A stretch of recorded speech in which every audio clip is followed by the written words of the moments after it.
Assalamualaikum warahmatullahi wabarakatuh. Kami dari kelompok 11 Akuntansi Biaya Akuntansi Syariah 4D akan mempresentasikan tentang sistem perhitungan biaya untuk produk gabungan. Kami yang beranggotakan 1 Ayu Astati NIM 195221124, kemudian Ananda Putri Wibowo NIM 195221144, dan Satrio Bayu Segoro NIM 195221149. Berikut penjelasan dari kelompok kami. Yang pertama adalah pengertian dari produk gabungan. Produk gabungan merupakan beberapa produk yang dihasilkan secara simultan atau bersamaan melalui satu atau serangkaian proses produksi, yang mana setiap produk yang dihasilkan akan mempunyai nilai yang sesuai dengan hasil pemrosesan. Nah, dalam proses produksi itu menghasilkan berbagai jenis produk, di mana produk yang nilainya relatif besar dan jumlahnya lebih banyak disebut sebagai produk utama atau main product. Sementara produk yang nilainya relatif kecil disebut sebagai produk sampingan atau by product. Produksi dikatakan bersifat simultan karena proses produksi menghasilkan semua produk, baik produk utama maupun produk sampingan. Nah, yang jadi perbedaannya didasarkan atas nilai jual relatifnya. Yang selanjutnya adalah karakteristik produk gabungan. Ada 3. Yang pertama, produk utama yang dihasilkan oleh produk gabungan merupakan tujuan utama pengolahan produk. Sementara produk sampingan itu dihasilkan bukan merupakan tujuan utama, tapi tidak dapat dihindari karena sifat pengolahannya. Yang kedua, harga jual produk utama relatif lebih tinggi daripada produk sampingan. Yang ketiga, dalam pengolahan produk gabungan tidak dapat dihindari atau dikecualikan untuk tidak menghasilkan produk tertentu atau produk sampingan tadi. Alasan penting atas alokasi biaya gabungan. Yang pertama, menentukan nilai persediaan dan besarnya biaya produk untuk tujuan pelaporan keuangan eksternal. Yang kedua, menentukan nilai persediaan untuk tujuan asuransi. Yang ketiga, menentukan biaya dari setiap departemen untuk tujuan penilaian kinerja eksekutif. Yang keempat, menentukan besarnya kontribusi masing-masing jenis produk gabungan terhadap total pendapatan perusahaan. Biaya gabungan atas produk gabungan. Ya, ini ada biaya gabungan BB, BTK, dan POP. Ada juga produk A, produk B, dan produk C yang merupakan produk utama. Ada juga produk X merupakan produk sampingan. Nah, itu juga ada titik pemisah atau split off point dari produk utama dan produk sampingan. Akuntansi untuk produk sampingan. Berikut pencatatan atas produk sampingan yang dihasilkan perusahaan apabila produk sampingan tersebut dikategorikan sebagai produk yang laku dijual. Yang pertama, produk sampingan yang siap dijual setelah dilakukan pemisahan dengan produk yang utama tanpa perlu pemrosesan lebih lanjut. 2. Produk sampingan yang memerlukan proses lebih lanjut setelah dilakukan pemisahan dengan produk yang utama sebelum siap dijual. Yang ketiga, produk sampingan yang siap dijual setelah dilakukan pemisahan dengan produk yang utama namun memerlukan proses lebih lanjut agar dapat dijual dengan harga yang lebih tinggi.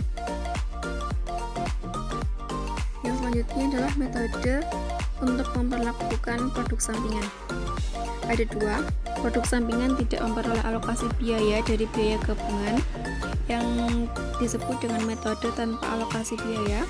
Yang kedua, produk sampingan memperoleh alokasi biaya dari biaya gabungan atau metode dengan alokasi biaya. Metode tanpa alokasi biaya. Metode penjualan atau pendapatan kotor, perlakuan atas hasil penjualan pendapatan kotor. Yang pertama, penambah pendapatan non-operasional. Yang kedua, sebagai penambah pendapatan penjualan. Ketiga, sebagai pengurang beban pokok penjualan. Dan keempat, pengurang biaya produksi. Metode penjualan pendapatan kotor. Ini merupakan contoh soal dari PT Makmur Abadi. Ada total biaya produksi 20.000 unit senilai 40 juta, penjualan produk utama 45 juta, penjualan produk sampingan 3.500.000, beban administrasi dan pemasaran 4.250.000, dan persediaan akhir 10 juta. Metode penjualan pendapatan kotor. Yang pertama adalah penjualan produk sampingan sebagai penambah pendapatan non operasional. Di sini ada jurnal, untuk mencatat penjualan produk sampingan sebagai penambah pendapatan non-operasional. Ada kas di debit 3.500.000 dan pendapatan di kredit 3.500.000 yang berasal dari soal yang tadi di bagian penjualan produk sampingan. Lalu ada penjualan produk utama 45 juta juga di soal penjualan produk utama. Lalu dikurangi dengan beban pokok penjualan, dapatlah laba kotor senilai 15 juta. Lalu dikurangi dengan beban operasional, ketemu laba operasional, dan ditambah dengan penjualan produk sampingan, sehingga ketemu laba bersihnya adalah 14.250.000. Nah, ini merupakan kalau memasukkan produk sampingan sebagai penambah pendapatan non-operasional. Penjurnalan untuk mencatat produk sampingan. Jurnal pertama adalah persediaan produk sampingan di debit dan pendapatan di kredit sejumlah 4.900.000 dari 12.250 unit dikali Rp400. Ini untuk pencatatan nilai persediaan produk sampingan.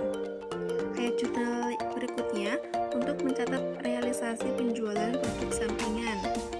Jurnalnya adalah kas di debit 3.500.000, pendapatan 500 di debit karena pendapatannya berkurang, dan persediaan produk sampingan 4 juta di kredit. Ini penjualan produk sampingan. Nah, kelemahan dari ini adalah tidak ada pencatatan atas persediaan sampingan, sehingga kurang pengendalian terhadap persediaan produk sampingan dan sulit untuk pengawasan apabila nilai persediaan produk sampingan relatif besar. Yang kedua adalah penjualan produk sampingan sebagai penambah pendapatan penjualan. Jurnalnya kas di debit 3.500.000 dan pendapatan penjualan di kredit 3.500.000. Ini merupakan penjualan produk sampingan sebagai penambah pendapatan penjualan dari produk yang utama. Ada penjualan produk utama 45 juta yang di soal tadi, 15.000 unit dikali Rp3.000. Lalu ditambah dengan penjualan produk sampingan, ketemu penjualan bersih, lalu dikurangi dengan beban pokok penjualan, ketemu laba kotornya 18.500.000, dan dikurangi beban operasional, beban administrasi dan pemasaran senilai 4.250.000, ketemu laba bersih 14.250.000. Baik, kemudian melanjutkan penjelasan dari teman saya, yaitu penjualan produk sampingan sebagai pengurangan beban pokok penjualan. Untuk jurnalnya, debit kasnya, kas kredit, beban pokok penjualan. Kenapa BPP dikredit? Karena BPP adalah pengurangan, maka bebannya berkurang sebesar 3.500.000. Itu dari soal. Yang diketahui yang ada di depan tadi, untuk laporan seperti ini penjualan besarnya masih sama seperti yang sebelumnya. Kemudian ada beban pokok penjualan totalnya, kemudian dikurangi dengan penjualan produk sampingan, sehingga didapatlah beberapa beban pokok penjualan itu setelah dikurangi dengan hasil penjualan produk sampingan. Kemudian dapatlah laba kotornya dikurangi dengan beban operasional dan dapat laba bersih. Nah, di sini nilainya masih sama seperti yang sebelumnya. Selanjutnya adalah penjualan produk sampingan sebagai pengurangan biaya produksi. Untuk jurnalnya sendiri, debitnya adalah kas, kreditnya adalah produk dalam proses yang nilainya 3.500.000. Di sini kita lihat penjualannya masih sama. Kemudian biaya produksinya, kita hitung biaya produksinya, kemudian dikurangi dulu dengan penjualan produk sampingan dengan nilai 3.500.000. Baru kemudian hasilnya, biaya produksi netonya, dan setelah itu dikurangi dengan persediaan akhir. Nah, di sini nilai persediaan akhirnya bukan lagi 2.000 tetapi berkurang karena biaya produksinya berkurang, berarti nilainya juga berkurang. Nah, kita harus mencari lagi berapa biaya atau kos per unit untuk persediaan akhirnya.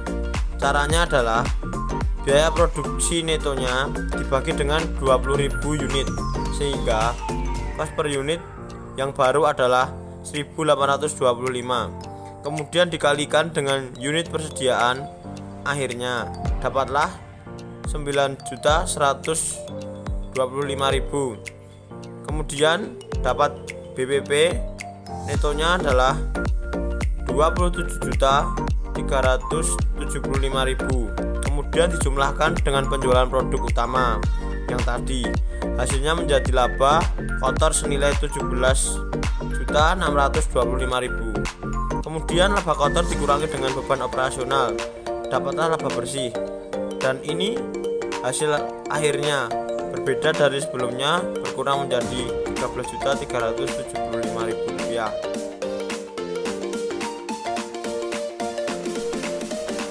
Kalau yang tadi adalah metode penjualan atau pendapatan kotor. Nah, sekarang kita membahas metode penjualan atau pendapatan bersih.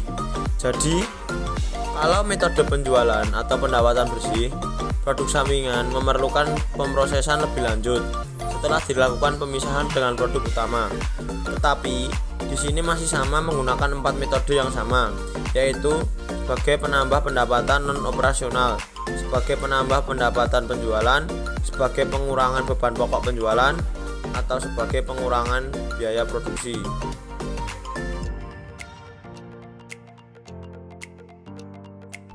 Kemudian saya bacakan contoh soalnya. PT Makmur Abadi dengan jumlah tambahan informasi sebagai berikut ini, yaitu total biaya produksi 20.000 unit dengan total 40 juta rupiah. Penjualan produk utama 15.000 unit, per unitnya adalah 3.000 rupiah dengan total 45 juta rupiah. Beban administrasi dan pemasaran atau produk utama dengan total 4.250.000 rupiah. Persediaan akhir 5.000 unit, per unitnya adalah 2.000 rupiah dengan total 10 juta rupiah. Hasil penjualan produk sampingan dengan total 4.750.000 rupiah. Beban administrasi dan pemasaran atau produk sampingan dengan total 700.000 rupiah.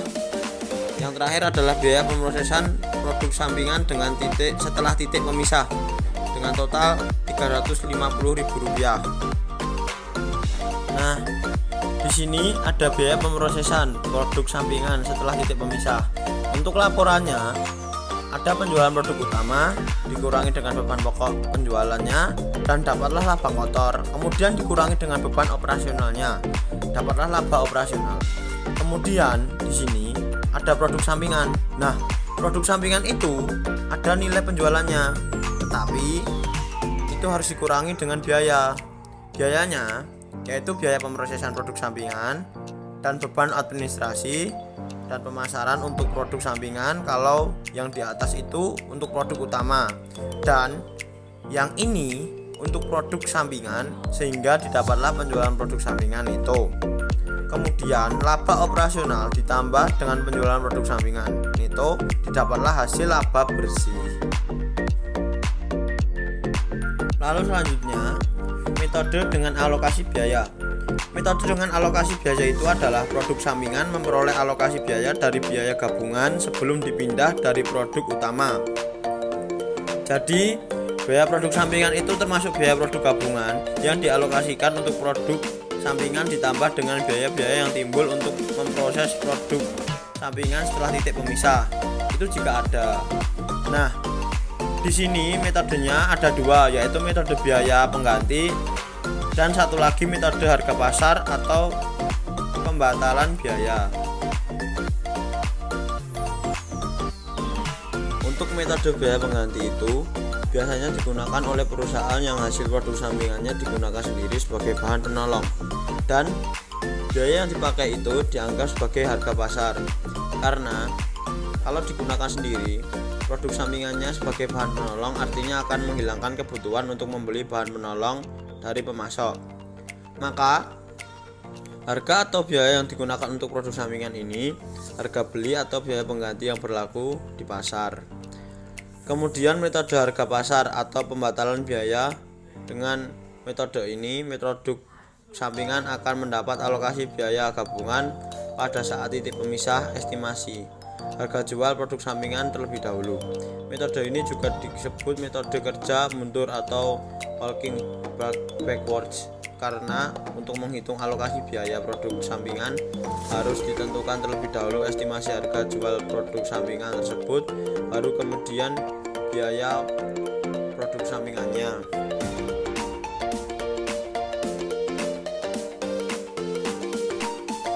Ini ada contoh ilustrasi untuk metode harga pasar dari PT Karya Makmur. Bisa dibaca soalnya di atas dan ada detail keterangannya. Kemudian nanti untuk alokasi biaya produk gabungannya ada estimasi biayanya.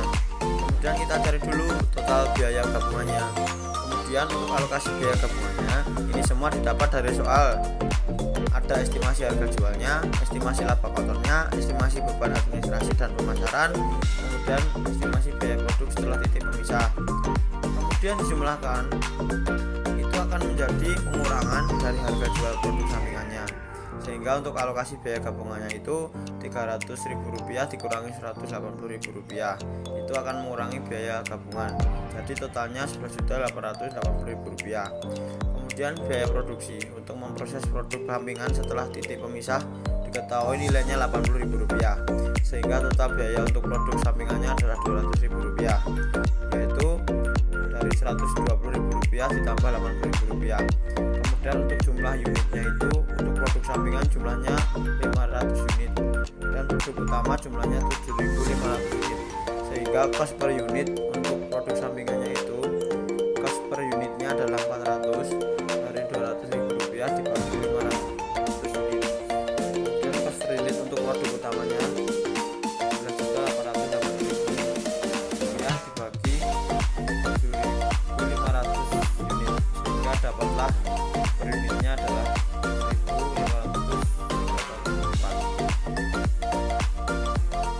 Selanjutnya saya akan melanjutkan penjelasan dari teman saya mengenai akuntansi untuk produk utama. Jadi untuk akuntansi produk utama ini sebenarnya setiap jenis produk dari produk utama itu mempunyai permasalahan terkait dengan pemasaran, harga jual, dan biaya produk yang berbeda-beda. Sehingga pihak manajemen harus memberikan perhatian terhadap kontribusi dari setiap jenis produk tersebut terhadap pendapatan perusahaan. Biaya gabungan harus dialokasikan secara tepat untuk setiap jenis produk dalam upaya menentukan besarnya nilai persediaan yang disajikan di laporan posisi keuangan atau neraca dan nilai pendapatan penjualan di laporan laba rugi. Nah, ini ada 4 metode pengalokasian biaya gabungan untuk setiap jenis produk dari produk utama. Yang pertama, metode harga pasar dan harga jual atau harga pasar hipotesis. Yang kedua, metode biaya rata-rata per unit. Yang ketiga, metode biaya rata-rata tertimbang. Dan yang keempat, metode unit kuantitatif. Yang pertama adalah metode harga jual pasar dan harga jual hipotesis. Dan contohnya ada PT Trirasa Sukses. Sebagai perusahaan yang bergerak dalam bidang pengolahan daging sapi, perusahaan memproduksi 3 jenis produk utama, yaitu bakso, sosis, dan burger kemasan. Dalam rangkaian aktivitas untuk memproses produk-produk tersebut, perusahaan mengeluarkan biaya gabungan sebesar 16 juta. Harga jual per unit kemasan untuk bakso sebesar 1.000, sosis sebesar 1.500, dan burger sebesar 1.750. Jumlah unit kemasan yang dihasilkan untuk bakso sebanyak 5.000 kemasan, sosis sebanyak 7.000 kemasan, dan burger sebanyak 6.000 kemasan. Nah, kemudian kita harus membuat tabel seperti berikut ini untuk mengetahui alokasi biaya ke masing-masing produknya ini. Tadi jumlah unitnya diketahui dan harga jualnya juga diketahui. Ini kita tambahkan tabelnya. Kolomnya baru nilai penjualan. Nilai penjualan artinya jumlah unitnya dikalikan dengan harga jual, kolom 4 dan kolom 5. Dapatlah masing-masing untuk bakso 5 juta, untuk sosis 11.250.000, dan untuk burger sebesar 10.500.000. Kemudian kita jumlahkan. Dan untuk menghitung persentasenya, ini 19% dapatnya dari 5 juta dibagi 26.750. 42% ini dapatnya dari 11.250 dibagi 26.750. Dan 39 juta ini dapatnya dari 10.500 dibagi 26.750. Mungkin jika terjadi perbedaan itu karena adanya pembulatan. Kemudian untuk menghitung alokasi biaya gabungannya, itu presentasinya ini dikalikan dengan biaya gabungannya tadi, total biaya gabungannya 16 juta. Jadi untuk masing-masing ini biaya bakso 16 juta dikalikan 19% dapatlah 3 juta 40. Untuk sosis 16 juta dikalikan 42% dapatlah 6.720. Dan untuk burger 16 juta dikalikan 39% dapatlah 6.240. Nah, kalau kita jumlahkan alokasinya harus sejumlah dengan total biaya gabungannya, yaitu 16 juta. Kalau tidak sama berarti ada kesalahan di dalam perhitungannya. Nah, ini selanjutnya ada menghitung persentase laba kotor. Nah, membuat tabel terlebih dahulu untuk menghitung laba kotornya terdiri dari jumlah unitnya, nilai penjualannya dikurangi dengan beban pokok penjualannya, dapatlah laba kotor kemudian dipresentasikan. Selanjutnya untuk metode harga jual atau harga pasar hipotesisnya ini, di sini ada PT Selera Nusantara mempunyai biaya gabungan 600.000 untuk memproduksi 3 bumbu kare, rendang, dan gulai. Di sini ada keterangannya masing-masing 1000 botol, 1250 botol, dan 750 botol. Kemudian ia membutuhkan biaya untuk memproses lebih lanjut. Dan di sini yang diketahui adalah jumlah produknya dipindahkan ke kolom kedua. Kemudian setelah itu bisa mendapatkan nilai penjualannya dari kolom 2 dikalikan kolom ketiga. Kemudian memerlukan tambahan biaya untuk masing-masing bumbu dan tambahan biaya tinggal dipindahkan ke kolom 5. Nah, di sini tambahan biaya ini akan mengurangi nilai penjualan untuk kare 500.000 dikurangi 100.000 dapatlah 100.000, itu harga jual hipotesisnya. Kemudian rendang dan gulai juga sama dikurangi. Sehingga di sini dapatlah harga jual hipotesisnya. Kemudian untuk persentasenya itu 400.000 dibagi 1.137.500 dapatlah 35%. Untuk rendang kita dapat 38% dan untuk gulai kita dapat 26%. Kemudian presentasinya kita kalikan dengan 600.000 biaya gabungannya sehingga 35,2% dikalikan 600.000 dapatlah 211.200.000. Kemudian 38,4% dikalikan dengan 600.000 dapatlah 234.000. Kemudian 26% dikalikan 600.000 dapatlah 158.400.000. Sehingga kalau kita jumlahkan totalnya menjadi 600.000 sama seperti biaya gabungannya. Dan ini untuk summary-nya, biaya gabungan dibagi menjadi 3 bumbu dan tambahan biayanya akan mengurangi. Kemudian dapatlah harga jual hipotesisnya. Selanjutnya untuk metode biaya rata-rata per unitnya. Metode ini adalah metode alokasi biaya gabungan ke produk utama berdasarkan biaya rata-rata per unit, yaitu membagi total biaya gabungan dengan total unit. Contohnya, ada PT Sukses Makmur menghasilkan 3 jenis kayu balok. Yang pertama, kategori pertama, kategori kedua, dan kategori ketiga dengan masing-masing jumlah 5.000 meter kubik, 7.000 meter kubik, dan 6.000 meter kubik. Dalam proses produksi, ketiga jenis kayu tersebut dikeluarkan dengan biaya 45 juta. Kemudian kita cari biaya rata-rata dengan membagi total biaya gabungan dengan total unit yang diproduksi. Total biaya gabungannya 45 juta dibagi dengan total unitnya. Produksinya yaitu 5.000 ditambah 7.000 ditambah 6.000 sehingga didapatlah 2.500 per meter kubik. Kemudian setelah itu lengkapi tabel seperti berikut ini. Kayu balok kategori 1, 2, 3 produknya 5.000, 7.000, 6.000 jumlah produknya. Kemudian untuk alokasi biaya gabungannya nanti tinggal dikalikan dengan biaya rata-rata per unitnya, sehingga didapatlah untuk kategori 1 12.500, kategori 2 17.500, kategori 3 15 juta, sehingga totalnya 45 juta, sama seperti tadi yang ada di soal. Jika tidak sama berarti ada kesalahan dalam perhitungan. Selanjutnya adalah metode biaya rata-rata tertimbang. Untuk dasar alokasi metode ini menggunakan jumlah unit produk yang dihasilkan dikalikan dengan angka penimbang, di mana pemberian angka penimbang memiliki tujuan agar alokasi biaya dapat adil dan teliti, karena jenis dan harga pasar produk yang dihasilkan memiliki perbedaan yang cukup signifikan. Angka penimbang ini dapat berupa satuan unit, tingkat kesulitan, waktu yang diperlukan, tipe tenaga kerja yang dipekerjakan, jumlah bahan baku yang dipergunakan, dan sebagainya. Dan ini untuk contoh ilustrasinya. PT Inti Mineral Sukses memproduksi emas, perak, dan tembaga dengan jumlah produk masing-masing 500 ons, 1000 ons, dan 1500 ons. Angka penimbang ini dapat berupa satuan unit, tingkat kesulitan, waktu yang diperlukan, tipe tenaga kerja yang dipekerjakan, jumlah bahan baku yang digunakan, dan sebagainya. Dan ini untuk contoh ilustrasinya. PT Inti Mineral Sukses memproduksi emas, perak, dan tembaga dengan jumlah produk masing-masing 500 ons, 1000 ons, dan 1500 ons.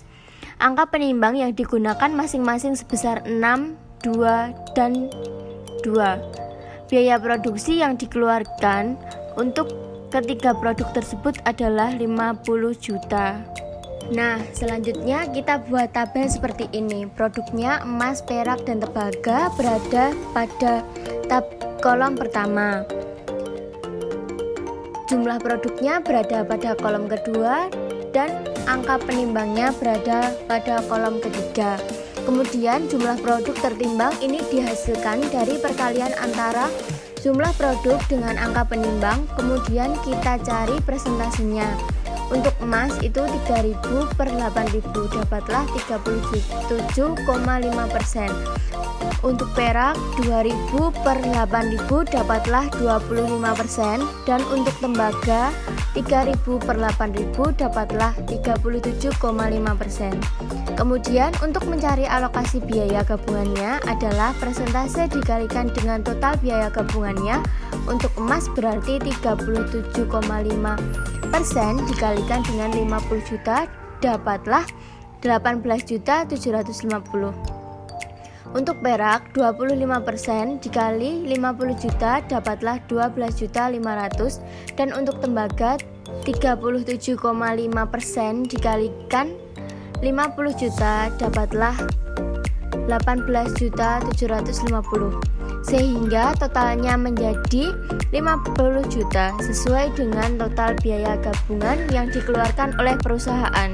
Selanjutnya, metode unit kuantitatif. Untuk metode ini, metode alokasi biaya gabungan ke produk utama berdasarkan perbandingan unit produk gabungan yang dihasilkan, di mana jumlah produk yang digunakan itu sebagai dasar untuk mengalokasikan biaya gabungan. Dalam metode ini, alokasi didasarkan pada satuan unit yang sama. Misalnya ada kilogram, barel, liter, dan sebagainya. Namun, apabila produk gabungan yang dihasilkan memiliki ukuran yang berbeda, maka harus dikonversikan menjadi ukuran yang sama. Dan contoh ilustrasinya ada PT Bumi Sukses Pertiwi memproduksi gasolin, bensin, kerosin, minyak pelumas, dan minyak bakar. Karena produk yang dihasilkan memiliki satuan unit yang berbeda, maka dikonversi menjadi ukuran yang sama, yaitu barel. Jumlah barel gasolin, bensin, kerosin, minyak pelumas, dan minyak bakar masing-masing adalah 8.700, 1.400, 3.200, 900, dan 15.600. Biaya produksi yang dikeluarkan adalah 25 juta. Sehingga totalnya menjadi 29.800 barel. Biaya produksinya yang dikeluarkan adalah 25 juta. Kemudian kita presentasikan ini 29,2% didapat dari 8.700 dibagi dengan 29.800. Setelah masing-masing didapatkan persentasenya dengan cara yang sama, kemudian kita kalikan dengan biaya gabungannya. Jadi 29,2% dikali 25 juta dapatlah 7.300.000. Begitupun selanjutnya. Sehingga kalau kita jumlahkan totalnya harus 25 juta sesuai dengan biaya produksi gabungan. Nah, kemudian ini alokasinya. Ini biaya gabungannya masing-masing untuk 5 produk. Demikian penjelasan dari kelompok kami. Apabila kelompok kami dalam menjelaskan ada kurang dan lebihnya, kami mohon maaf. Wassalamualaikum warahmatullahi wabarakatuh.